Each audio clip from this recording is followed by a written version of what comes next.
Hello mga friendship! Finally ay ihahatid na namin si Pia sa school or sa dorm.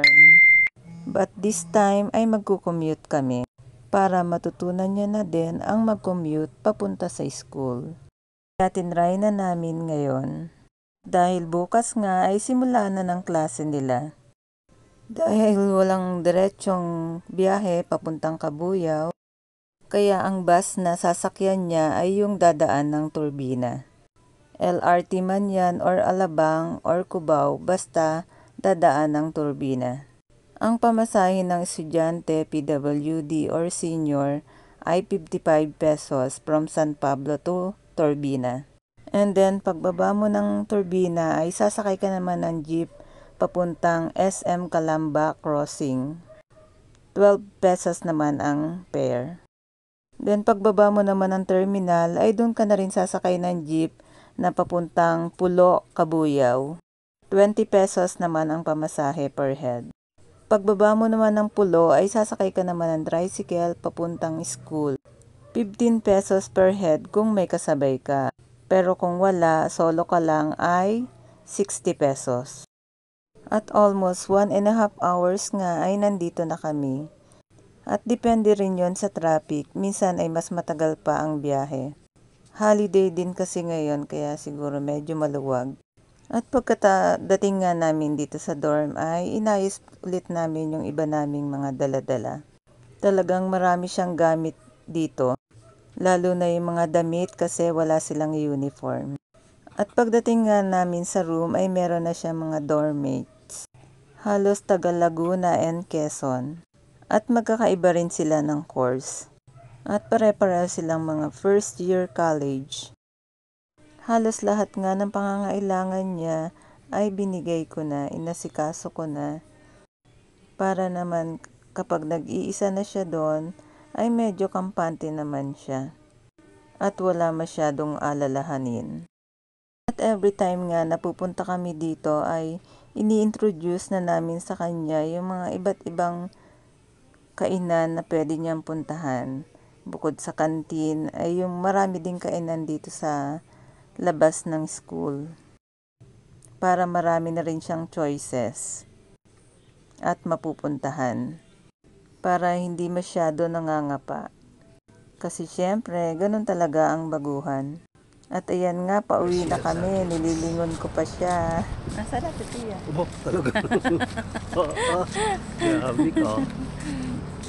Ayan, dadalwa na lang kami ngayon ang nauwi. Ayan, Dati kompleto pa. Ayun, mga ganong moto. Ayun, si Pia, ayun. Ayan, bye-bye na Pia. Sana makayanan mo dyan at mag-enjoy ka. At mag-focus sa pag-aaral. Huwag kang mag-alala, susuportahan ka namin. And I'm sure mas matututunan mong maging mas independent at dumiskarte sa buhay. At maging mas malakas ang loob. Maging masunurin lang at mag-pray palagi kay God. At pag uwi nga namin dalawang mag-asawa ay nag-iisip kami kung mamamasyal pa ba kami o hindi na. Kasi lobat na rin ako, sabi ko umuwi na lang agad kami. Kasi hapon na rin naman. First time ko lang din mag-commute dito at kailangan ko din malaman. Just in case na kailangan ako pumunta sa school, ay at least alam ko na mag-commute. Kaya inaalam ko din kung saan ang mga sakayan. At sobrang init nga ngayon, parang summer, kaya mas madaling mapagod. Dati ay may lakas pa kami para isingit ang pamamasyal, pero ngayon nag-commute lang kami ay hindi na, umuwi na rin agad kami. At habang nasa biyahe nga ay di ko maiwasang maisip ang anak ko.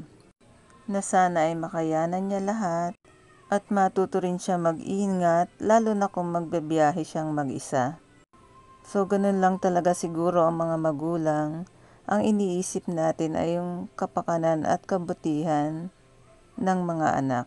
Kaya madalas ay nasa isip natin sila at nasa panalangin. At antok na nga ako sa biyahe. So kanina nga ay sobrang init, ngayon naman ay umulan. And after an hour or mahigit lang ng konti sa isang oras, ay nandito na kami sa bahay kasi itong oras na to ay wala pa masyadong traffic. 1:30 kami umalis dun sa school. Then, nakarating kami siguro dito sa San Pablo ay mga 2:45 na. At ayan, thank you mga friendship for watching. Bye-bye! At eto ang aking mga fur babies. Ayan sila nakaabang sa akin.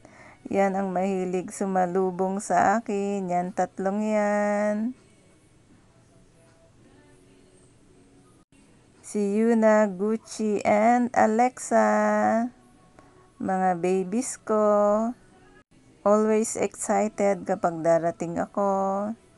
At napakalalambing. And thank you Lord for the wonderful day. Bye-bye.